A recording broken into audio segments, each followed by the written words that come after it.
বরিশালের বাবুগঞ্জে 4 বছরেও চালু হয়নি দৃষ্টি প্রতিবন্ধী শিক্ষার্থীদের দুটি হোস্টেল ভবন। 2.5 কোটি টাকা ব্যয়ে নির্মিত ভবন দুটিতে এখন পর্যন্ত লোকবল নিয়োগ হয়নি। কবে নাগাদ এর কার্যক্রম চালু হবে সে সম্পর্কে কিছুই বলতে পারেননি প্রশাসনের কর্মকর্তারা। বিধান সরকারের প্রতিবেদন। বরিশালের বাবুগঞ্জ উপজেলায় সমন্বিত দৃষ্টি প্রতিবন্ধী বালক এবং বালিকা দুটি হোস্টেলের কোনোটিতেই শিক্ষার্থী নেই। দৃষ্টিনন্দন দুটি হোস্টেল ভবন অব্যবহৃত পড়ে রয়েছে। স্থানীয়রা জানান, যাদের কল্যাণে এই প্রতিষ্ঠান গড়া তাদের দেখা এখানে নেই। তাই এসব প্রতিষ্ঠান গড়ার আগে সরকারের পরিকল্পনা যাচাই করা দরকার।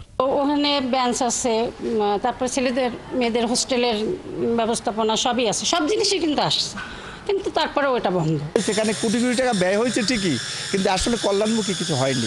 এটার কোনো তদারকি তো কেউ নেই যে আমাকে যে বলবে যে আলামিন এটা তুমি দেখে রাখো, এরকমও কেউ নেই। বালিকা হোস্টেলটি রয়েছে বাবুগঞ্জ বালিকা উচ্চ বিদ্যালয় ক্যাম্পাস সংলগ্ন। এখানকার শিক্ষকরা জানান, লোকবলের অভাবে বালিকা হোস্টেলটি খোলাই হয়নি কখনো। জায়গাটাও আমাদের স্কুলের, তাহলে আমাদের সুবিধা হলো কি আমাদের অ্যাকোমোডেশনের যে অব্যবস্থাটা আছে সেটা আমি কিছুটা সংকলন করতে পারতাম। ওটা নিয়ন্ত্রণ করে সমাজসেবা, আমাদের কাছে নিয়ন্ত্রণও নাই বা ওটার চাবিও আমাদের কাছে নাই। রাশেদ খান মেনন হাই স্কুল ক্যাম্পাসে অবস্থিত বালক হোস্টেলটিতে অস্থায়ীভাবে সমাজসেবার একজন কর্মচারী থাকেন।